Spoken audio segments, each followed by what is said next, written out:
Sei como esta história termina. Penso muito nisso. Também penso muito sobre como ela começou, há apenas alguns anos, quando as naves surgiram em órbita e os artefatos apareceram nos campos. O governo não disse quase nada sobre eles, enquanto os tabloides disseram quase todas as coisas possíveis.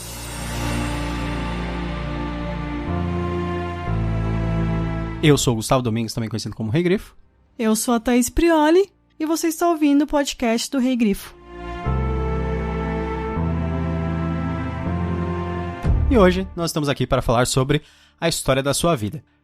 A história em si, é a parte literária, não a história da sua vida, de você que está ouvindo, literalmente. Calma. Nós não chegamos a esse ponto. Nós não estamos quebrando a quarta parede ainda. Não é o TV Fama. Não é tão brechtiniano ainda, nosso podcast.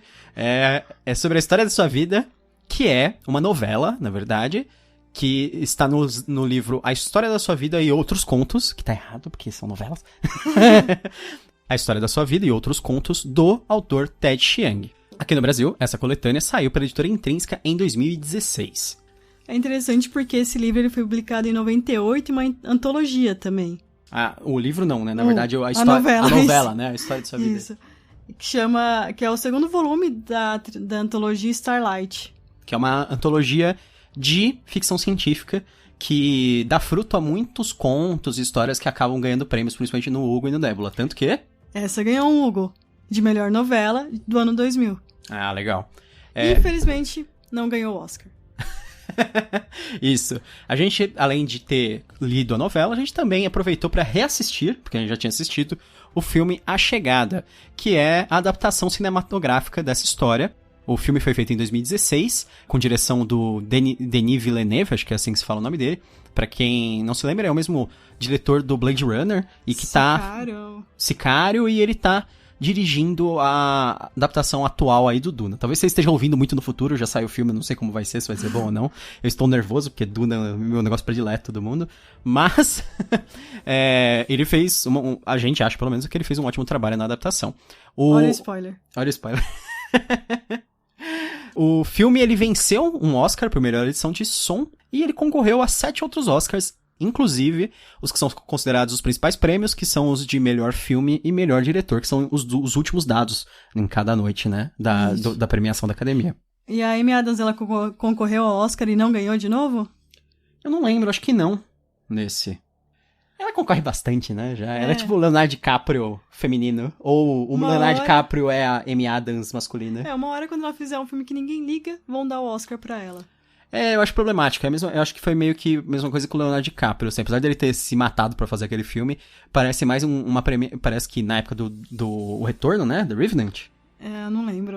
Eu não lembro. O Regresso, que parece mais que foi uma premiação por conjunto da obra, né? E eu acho que é uma coisa que talvez atinja a Amy Adams da mesma forma, assim, que ela vai receber uma premiação em reconhecimento a todos os grandes papéis dela que foram ignorados em outras premiações, sabe? Acontece bastante, em geral, no Oscar. Eu acho que pode ser que aconteça novamente, principalmente com ela. Mas vamos à história. A história tanto do conto quanto do filme é a história da Louise Banks, que é interpretada pela Amy Adams. Ela é uma linguista recrutada junto com o físico Gary Donnelly. Aí uma diferença, que no filme ele é o Ian. Pelo governo americano para se comunicar com alienígenas recém-chegados chamados de heptapodes. Sim, não dá pra falar muito além disso sem dar spoiler, porque esse é um conto e um filme muito difícil de se discutir sem dar spoilers. Então é melhor a gente falar direto a opinião mesmo, Thaís. Sim. E aí, Thaís, o que você achou da história de sua vida literária e a história de sua vida, quer dizer, a chegada, na verdade, né? A adaptação para o cinema. Eu ainda não tive nenhuma história baseada na minha vida, mas vou falar dessa novela em si. Não sabia que a gente ia falar de nossas biografias, né, hoje. Mas eu gostei tanto do conto quanto do filme. Eu acho uma boa adaptação, o filme, porque sempre que eu vejo um filme que é adaptado de uma... falando conto errado aí, né? De uma novela, eu sempre... Da literatura, acho que você pode falar, geralmente, Eu me pergunto, será que quem não leu esse conto, novela, livro, tá entendendo? Não só tá entendendo, vai aproveitar tão bem, né? Quanto alguém quem leu, mas ao mesmo tempo vai agradar quem leu. sabe, a pessoa vai falar, nossa, isso aí é igualzinho. Porque é uma coisa que a gente gosta de fazer, a gente é muito estranho, né? A gente, nossa, isso aí é igualzinho o livro, né? E ele consegue, na minha opinião, né? Eu vi antes de ler a novela e gostei bastante, tanto que pra mim foi uma decepção não ter ganho o Oscar de 2017. Sim. E depois eu li o conto e eu falei, nossa, é muito legal. E revi o filme, porque minha memória é péssima, né? E fiquei como se fosse aquela pessoa que leu e tá vendo pela primeira vez. E eu gostei bastante. Eu gostei tanto da atuação da Amy Adams, né? Eu acho que foi muito boa. Eu até depois vou deixar nas minhas recomendações um podcast que chama Cinemação, que ele fala detalhadamente sobre o filme em si. E eles comentam bastante sobre a atuação dela. Eu sou suspeita porque eu gosto muito dos filmes da Amy Adams. E o conto em si eu acho muito interessante, porque o Ted Chiang, ele escreve do ponto de vista de uma mulher. E não apenas uma mulher que é mãe. E é uma coisa bem complicada. Assim, eu não sou mãe, mas eu entendo que ele consiga, imagino eu, passar a emoção de uma mãe. Você acha que ele se coloca bem no lugar, assim? Sim. E isso é uma coisa muito complicada, não recorre a clichês nenhum. Sim, não que eu tenha visto, pelo menos. Eu não percebi. Então, eu acho que ele acertou em cheio neste conto. Novela, / livro, / literatura. Sim. Nessa coisa que ele fez. Nessa coisa que ele escreveu aí. Então, eu gostei muito. E você? O que você achou? Eu gosto bastante. Eu tive uma... Eu vou falar isso mais profundamente mais pra frente, mas eu tive uma experiência bastante única, porque assim, normalmente sempre que eu assisto um filme, depois eu leio o material, eu fico com uma coisa assim, eu fico comparando muito. Eu também comparo quando eu leio primeiro e depois assisto o filme, mas quando eu leio primeiro e depois assisto o filme, eu entendo melhor as escolhas da adaptação. Mas quando nesse caso, como eu fiz o inverso, que a gente assistiu primeiro e depois a gente leu a obra literária, eu achei meio complicado algumas partes, assim, porque eu fiquei pensando como eles tinham adaptado, e aí depois eu pensei assim, não, eu tenho que esquecer a adaptação cinematográfica, eu tenho que pensar e concentrar aqui só na literatura, porque eu já sabia mais ou menos o que estava rolando, porque tem umas grandes revelações na história, digamos assim. Então, eu fiquei pensando como seria a minha experiência se eu estivesse lendo isso pela primeira vez, porque tem umas partes muito esquisitas. Uma grande parte do livro, ele é em terceira pessoa, ele é em primeira pessoa, porque ele é narrado... em segunda, né? Então, não, ele é em primeira pessoa, só que ela Conversa usa a figura da segunda pessoa, porque é como se ela estivesse narrando a história pra filha dela. Então é como se a gente estivesse vendo uma narradora, se a gente estivesse lendo o que uma narradora escreveu para a filha dela. Então ela te trata como se fosse a filha dela, né? Então por isso é a segunda pessoa. Eu acho que talvez por isso é um livro que emocione também. Sim, é mais fácil de entrar no personagem, etc. Ao mesmo tempo, quando ela trata das situações da interação deles com os alienígenas, não é tão em segunda pessoa. É uma situação mais assim, ela se concentra mais na narrativa, então vai ser tudo em terceira pessoa, né? Porque aí ela não vai estar falando da interação da filha dela, né, na situação. Mas eu acho que ele com certeza seria um conto muito mais interessante, mais divertido de eu descobrir sozinho, eu acho. No filme ele faz muito bem as revelações, só que é muito complicado de transpor isso. Qual é a grande surpresa, a grande parte divertida do conto e da novela. Mas eu gostei bastante, assim, eu acho que ele se pauta muito nesse meio que plot twist que tem, assim, não é um plot twist, mas é uma coisa que retroativamente vai mudar o conto inteiro, toda a novela que você tá lendo, né? É aquela história assim, se você reler de novo agora, você vai ter outros olhos, ok. Então, como na verdade eu já li sabendo o que era o final, então eu já li como se fosse a segunda leitura, sabe? Mas eu reli e ainda assim é bem mais interessante. Relendo diretamente? Entendi. Mas é que Thaís, você tem uma coisa que ao mesmo tempo é ruim e é uma bênção, né? Você esquece muito fácil das histórias. Então a gente tinha assistido o filme, aí você leu o livro e você falou assim que tinha sido uma surpresa tudo de novo, que você não lembrava nada do filme. Aí a gente assistiu o filme de novo depois que você já tinha relido. Não, eu lembrava, mas tinha algumas partes que eu não lembrava como acontecia. Ah, tá. Então, pra mim foi interessante. Uhum. Uma outra coisa que eu esqueci de falar sobre o filme e o livro... É um livro com uma mensagem simples, tanto o livro quanto o filme. É lógico que a gente vai discutir isso mais à frente, mas eu gosto disso também, ao mesmo tempo. E um outro ponto eu fico muito animada pensando no Duna adaptado pelo Villeneuve. Porque o Duna é complexo de se adaptar, mas essa novela eu acho muito mais complexa do que o Duna. Eu não sei, viu, Thaís? O Duna, ele tem muitas coisas... o Duna tem muitas coisas, mas eu acho que a linearidade da história... Sim, ele é mais fácil de ter uma narrativa coesa. Isso. Esse conto, essa novela, a coesividade? A coesão narrativa é mais complexa mesmo, é verdade. Vamos pros spoilers, que aí a gente pode começar a falar mais. Vamos.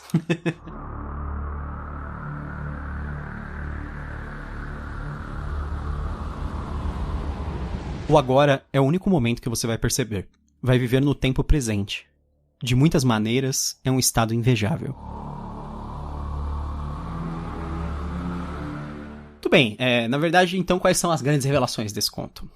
A Luísa, ela tá narrando a história em diversas linhas do tempo simultaneamente, porque, na realidade, ela adquiriu consciência do que ocorrerá no futuro. Então, ela tá narrando o passado e o futuro ao mesmo tempo. Ela adquiriu essa consciência através do aprendizado da língua dos heptapodes. Ele é um idioma que permite saber o futuro. Ele junta a pessoa que fala o idioma à linha temporal de uma forma que ela sabe o futuro através da própria formação idiomática. É bem estranha essa ideia, mas é explicado ao longo da história. Dessa forma, ela está contando sobre como ela aprendeu o idioma no passado, com os heptapodes, e ao mesmo tempo ela pesa sobre os acontecimentos do futuro, principalmente as coisas que vão ocorrer com a filha dela, que é para quem ela tá narrando basicamente a história, e com o marido dela, o Gary, que no passado ela tá contando a história de como ela aprendeu a linguagem dos heptapodes e conheceu o Gary ao mesmo tempo, enquanto a gente já sabe que ela vai acabar se casando com ele e vai ter uma filha com ele e mais uma série de outras coisas, inclusive a filha deles morre. Isso tudo num futuro distante, assim, né? A morte da filha acontece, assim, nas primeiras páginas já da novela. E no filme é nos primeiros minutos também. Então não é nenhuma surpresa esse ponto. A grande surpresa é, sim, ela conseguir perceber passado, presente e futuro ao mesmo tempo. Não ser presa no agora. Ela discute bem rapidamente sobre aquela ideia da linearidade de você... Se você saber o futuro, você não vai querer alterar o futuro, porque, por exemplo, ela sabe que a filha dela vai morrer, só que ela não iria querer naturalmente mudar isso, e ela fala que não. Junto com a habilidade de compreender a língua dos heptapodes, que dá esse poder de previsão do futuro, essa habilidade também ela faz com que a pessoa se torne mais integrada à linha do tempo. Então a pessoa aceite o que vai acontecer. Então a pessoa ela não vai ficar tentando mudar as coisas. Ela sabe que aquilo é meio que o destino, e o destino é inexorável, sabe? Ela fala que tem a língua heptapode A e a B, né? A é a falada e a B é a escrita, e são totalmente diferentes uma da outra. Sim, elas são distintas.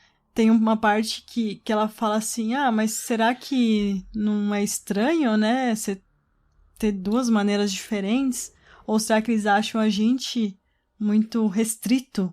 A gente olhando para uma cultura nova que não compreende, e ao mesmo tempo, o que eles acham sobre a gente, né? Não, essa ideia do conflito cultural, linguístico, digamos assim, na comunicação, no problema de comunicação, é uma coisa que foi, assim, vastamente explorada.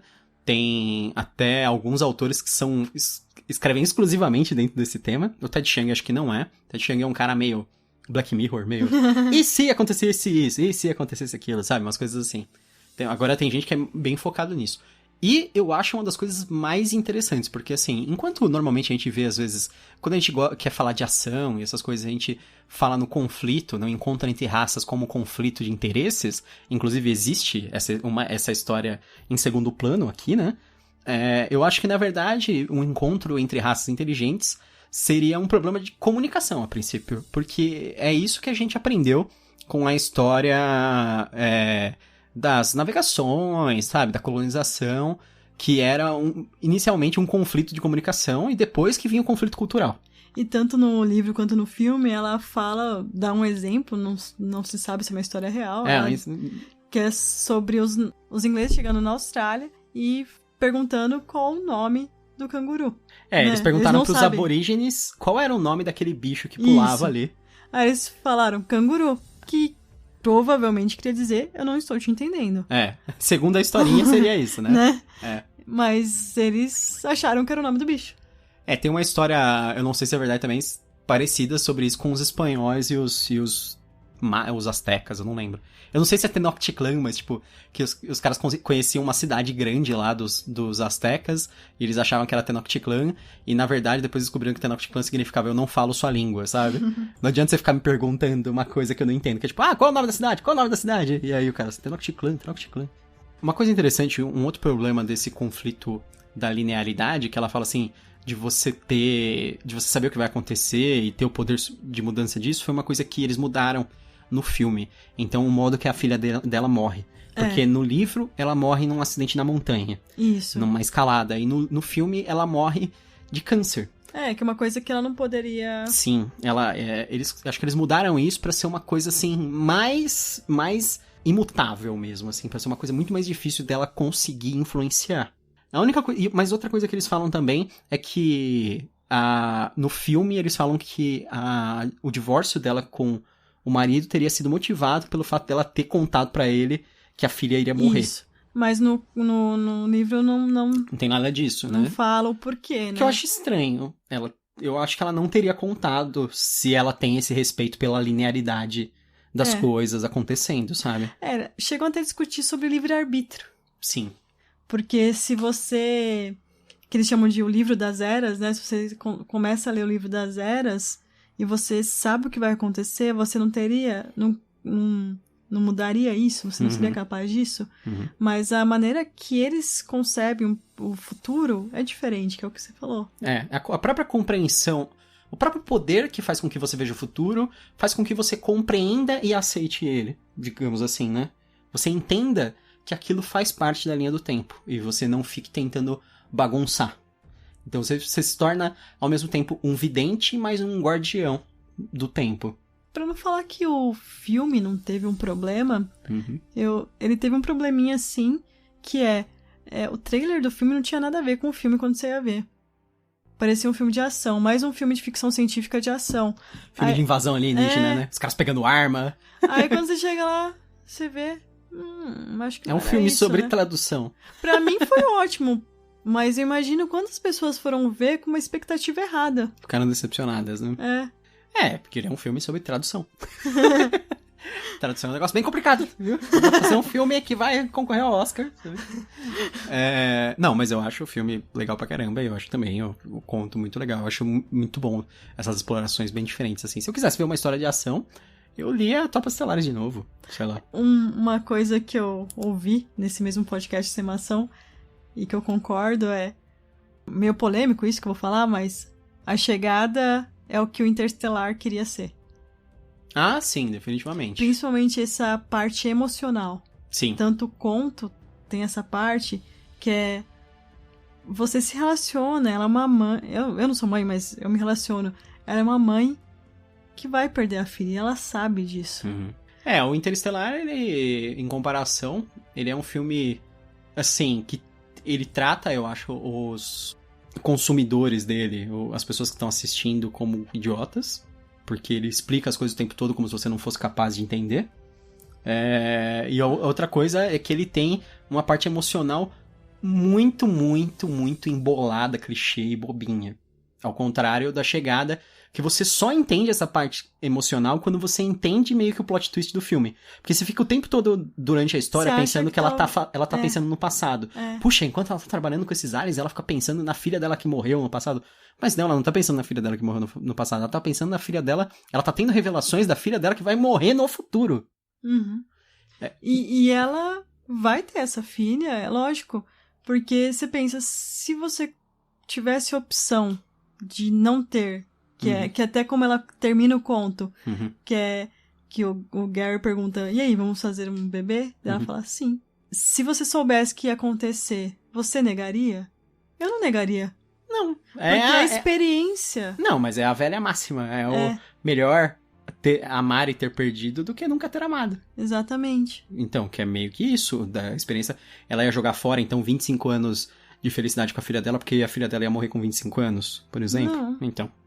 E eu acho muito interessante o quanto a filha é diferente dela, e ela fica falando disso. Sim.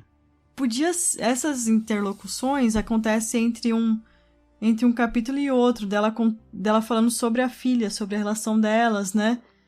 E poderia ser uma parte chata da novela e não é. Ou você acha chato? Um pouco. Porque se você não souber principalmente o que tá acontecendo, parece que ele tá dando muito espaço pra uma coisa assim desinteressante. Tipo, meu Deus, ela tá traduzindo o negócio dos aliens e você quer focar na história dela discutindo com a filha adolescente, sabe? Alguma coisa assim. Porque nem é uma parte importante da história da filha dela, da vida da filha dela. Tipo, não é uma parte muito relevante, assim, são as pequenas interações do dia a dia, só pra mostrar a relação delas mesmo. Então, às vezes eu acho que ele pesa a mão nisso aí, pra não falar que eu achei tudo super maravilhoso. Eu acho que ele fica muito fixado nisso, como... Eu fico imaginando o Ted Chiang escrevendo e falando assim, quando o cara chegar no fim e ver que tudo isso, sabe, tipo, achando o máximo o próprio plot twist, que é realmente o que eu falei. Eu acho que ele se pauta muito nisso e às vezes ele concentra muito da narrativa pra toda chegar nesse ponto. O que é ok, né? É um modo de você escrever, mas eu não gosto de contos que são simplesmente plot twists. E esse conto, ele quase é um plot twist. É que eu vou ler sem a expectativa. Sim. Beleza, eu já tinha visto o filme antes. E pra mim, ok, mesmo se eu não tivesse visto... Eu ia ler a história, ok, eu não acho pautado nisso. Mais ou menos. Então, se você ler só a parte dos aliens, é mais legal. Porque se fosse só aquilo, eu acho que já seria um ótimo conto. E aí, eu acho interessante ele inserir a outra parte, mas eu acho que ele fica muito tempo tentando cultivar aquela parte pra poder gerar meio que o choque no fim, sabe? Quando você... Meu Deus, então aquilo tudo ainda vai acontecer, sabe? Pra mim, o grande ponto realmente desse conto são dois. Uma, a linguagem, e como isso afeta a comunicação entre as pessoas, e como elas devem se comunicar, porque no fim, quando eles somem, aí é uma diferença também do filme, que no filme eles meio que saem, né, por conta de ameaças, tal, né. Não, mais ou menos, né, eles falam que meio que era a hora já. Também. Ali, né? E na novela, eles... começam a fazer meio que umas trocas, né? Na novela tem um casamento, no último episódio, e aí depois entre um heptapode e um humano.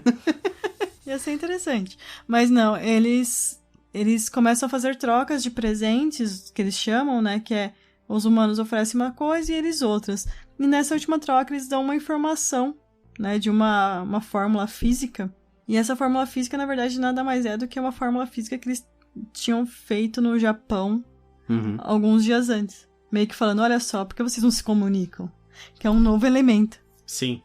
E o outro ponto, além da linguagem, apesar de não ser em ordem cronológica, se você soubesse que alguém que você ama muito vai morrer, um filho, você prosseguiria com isso?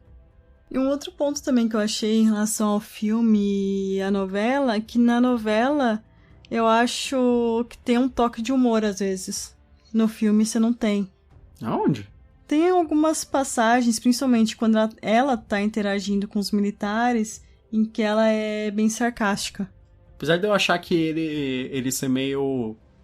Ele trata os militares como se fossem burros demais, às vezes, sabe? Não burros, mas eles são orientados a um objetivo. Então, é obtuso. Eles não conseguem entender o que tá ocorrendo ao redor. Isso é meio que burro. Não é burro. Numa empresa isso é bem normal. Alguém que é de alto cargo chega e fala assim, você já tentou fazer isso? Putz. E a pessoa só faz isso na vida dela. Aí a pessoa fala, não, já tentei, com a maior paciência, né? E ela fala, não pensei nisso, né? Que interessante. Não, mas é o contrário, porque eu acho que os militares, eles não dão sugestões, eles simplesmente... É o contrário, assim, eles não aceitam nenhuma outra ideia. O cara fala assim, vocês já perguntaram pra eles o que eles querem, o que eles vieram fazer? É só isso que eles perguntam. Aí, não, a gente não pensou em perguntar isso. Que estranho, né? Vou perguntar da próxima vez. Então. Não, eu entendi. O que é estranho, porque eu acho que não tem isso no filme, porque no filme eles já mostram tudo que eles fazem é transcrito. Enquanto no livro é como se fosse, assim, super privado as conversas deles, sabe? Só fosse ela e o cara mesmo. O que seria estranho, que, tipo, sinceramente, os militares não iam deixar isso. Nem, tipo, os caras nem teriam uma gravação, nem nada, sabe? A novela foi escrita em 98, né? A gente pensa... A gente tá em 2019. Na verdade, a primeira publicação foi em 98. Eu não tenho ideia de quanto foi escrito, né? Mas isso faz, o quê? 21 anos. Então, eu imagino que foi escrito um ano antes, 22. Não era muito comum a gente ter computador pra todo mundo, né? Esse tipo de coisa. É lógico, eles deveriam ter nessas... Não, mas computador não, mas tipo... Câmera, né? Você acha que eles vão... Câmera? Então, eles usavam videocassete. Não, relatório, eles fariam tudo. Eles gravavam as coisas por videocassete. O que você acha? CIA, desde os anos 70, os caras gravavam tudo que faziam com um gravador e depois fazia a transcrição. Então, acho que nesse caso eles fariam. Isso, se o que é mais bizarro é não ter os militares junto com eles enquanto eles estão fazendo alguma coisa. Que é uma coisa que meio que o filme corrige, né? Tipo, sempre vai uma equipe junto com eles, que são os caras que filmam e estão lá junto, né? Tanto que no início, na verdade, eles não querem que eles vão, né? Eles querem que eles façam, que eles decifrem o que os caras trazem. Aí eles, não, a gente tem que falar pessoalmente. Aí eles aceitam e começam a levar eles pessoalmente. Só que aí no livro dá a impressão que, tipo, largam eles lá, sabe? E aí os caras nem sabem o que tá rolando. Assim, sei lá, eles devem estar conversando sobre o quê, né? Sobre alguma coisa. Novamente é em primeira pessoa, né? Sim. Ela só relata o que é importante. Então, porque é estranho, porque nem o cara assim, vocês perguntaram se... Porque se o cara estivesse acompanhando, ele saberia que tipo de interação que eles estão tendo, né? Mas aí o cara tem que, tipo, perguntar pra eles o que eles... E aí, o que você andou conversando ali com o Aliens? Tem um cara que meio que acompanha eles, né? Que é o meio... que fica mais disponível pra eles. E tem os outros que depois vem pentelhar. Eu lembro mais no filme. Não, mas mesmo aparece mais esse mesmo... cara. Que é o Forrest Whitaker, né? Isso. Que eu não sei o nome do personagem dele, eu só sei o ator. É uma das raras interações, assim, que eu acho o filme tão bom ou melhor do que o livro, eu acho. Porque é uma história muito complicada de ser adaptada e eu achei que ela ficou muito boa, assim. Sim, ficou muito boa. Eu acho que, assim, tem uma coisa ou outra diferente, lógico. Como a gente diz, não tem como ser totalmente igual. Se você quer isso, leia novamente. É claro que o filme também ele dá aquela conclusãozinha, assim, mais hollywoodiana mesmo, que é pra não ficar... Porque o livro, ele meio que tem uma parte que parece que ele para do nada, né? Que simplesmente eles param de conversar com os aliens, e aí é que é meio... quando eles vão embora. Que é meio que a parte que seria pra cair a ficha em você que ela tá vendo no futuro e etc. Mas aí no filme, eles fazem uma situação mais de risco, assim, tipo, os chineses, eles querem entrar em guerra com os aliens, então, meu Deus, ela precisa... Falar alguma coisa pro líder chinês pra não acontecer isso. Pra evitar, então ela evita a guerra interracial. Interracial de verdade, né? Porque é entre humanos e aliens. E esse tipo de coisa, então... E é diferente a maneira que eles veem também, né? Porque na novela tá bem claro que eles estão sendo projetados, né? Nos espelhos, né? Não são naves. Sim. É tipo uma tela super tecnológica, assim. E também, na novela, eles, pelo que dá a entender, os humanos têm acesso a eles 24 horas por dia. No filme, só a cada 18 horas abre a portinhola. Bem desgraçado isso, né? Porque você não pode... Você vai dormir o quê? 6 horas por dia, né? É uma adaptação de... Que eles falam que isso demora, que eles estão fazendo uma adaptação da atmosfera, blá, blá, blá. Eles vêm pessoalmente, só que, tipo, não... Eles ficam separados por um negócio de vidro, né? Eu achei interessante porque eles não são nem um pouco parecidos com a gente. Parece até uma coisa meio Lovecraftiana, talvez. Na verdade, A primeira coisa que me parece é uma mão, né? Ele parece uma mão gigante, assim, andando com os dedos, tipo a mãozinha. Com 7 dedos, né? A mãozinha da família Addams, com 7 dedos, andando. Mas aí depois, no filme, quando aparece, eles têm, tipo, um corpo meio gigante, né? Projetado por cima. E a ponta de cada membro deles, ela se abre num tentáculo, como se fosse um tentáculo que se abre na ponta, assim, né? Em diversos tentáculos. É interessante, assim, o design do Alien é bem legal.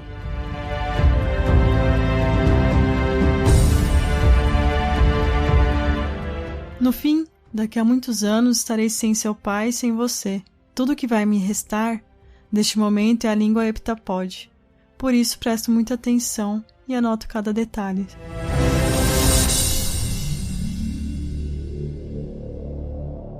Muito bem, Thaís, e aí? Recomenda? Recomendo. Recomendo depois desse podcast não recomendar, né? Recomendo tanto o livro quanto o filme. Agora, a ordem que você vai ler, ver, você que decide. Se você já viu o filme e não leu a novela, leia. Ou se foi ao contrário, veja o filme. E eu também recomendo, caso você tenha gostado, eu já recomendei esse TED Talks aqui uma vez, que é Como a Linguagem Modela Nossa Forma de Pensar, que é da Lera Boroditsky. E também, como eu disse, tem o podcast do Cinemação, que é o número 208, do filme A Chegada. E você recomenda? Recomendo. Sim, eu recomendo. Eu acho bem legal. Eu gosto de histórias de ficção científica que focam nesse negócio da comunicação e da interação. E, por isso, a minha recomendação é o livro Solaris, que eu quis falar durante o podcast, mas estava difícil. O livro Solaris, ele é de um autor polonês, muito antigo, acho que é dos anos 50, que se chama Stanislaw Lem. O Lem, ele escreveu diversas histórias de ficção científica e todas elas eram sobre comunicação, basicamente. Todas elas eram sobre a dificuldade de comunicação e etc. O Solaris, ele é sobre os humanos descobrindo um planeta que tem um mar que é senciente. O mar é uma criatura inteligente nesse planeta. E eles estão tentando ver como se comunicar com essa criatura, porque ao mesmo tempo que ele é uma criatura assim que não tem tecnologia, uma criatura amorfa, bizarra, eles entendem de alguma forma que é uma criatura muito avançada e muito inteligente. E eles querem interagir. Então, tipo, a interação começa a ficar muito diferente, cada vez mais estranha. Tanto que o começo desse livro, ele tem um tom muito de filme de terror. De uma história de terror. E depois ele passa por uma história mais tradicional de ficção científica, assim. Apesar de não perder totalmente os elementos de terror, na verdade. Que são muito interessantes. Então, essa história de comunicação entre culturas diferentes é muito legal também no Solaris. O nosso próximo podcast vai ser sobre, aí sim, um conto do Crônicas da Tormenta. Vai ser o conto Vingador de Aço, do Marcelo Cassaro. Isso aí. Com esse conto, a gente vai estar faltando, acho que só 2 contos depois pra terminar o primeiro livro do Crônicas da Tormenta. Espero que vocês tenham gostado desse episódio do A História da Sua Vida, mas a novela, não literalmente a história da sua vida, ouvinte. Até a próxima. Até mais.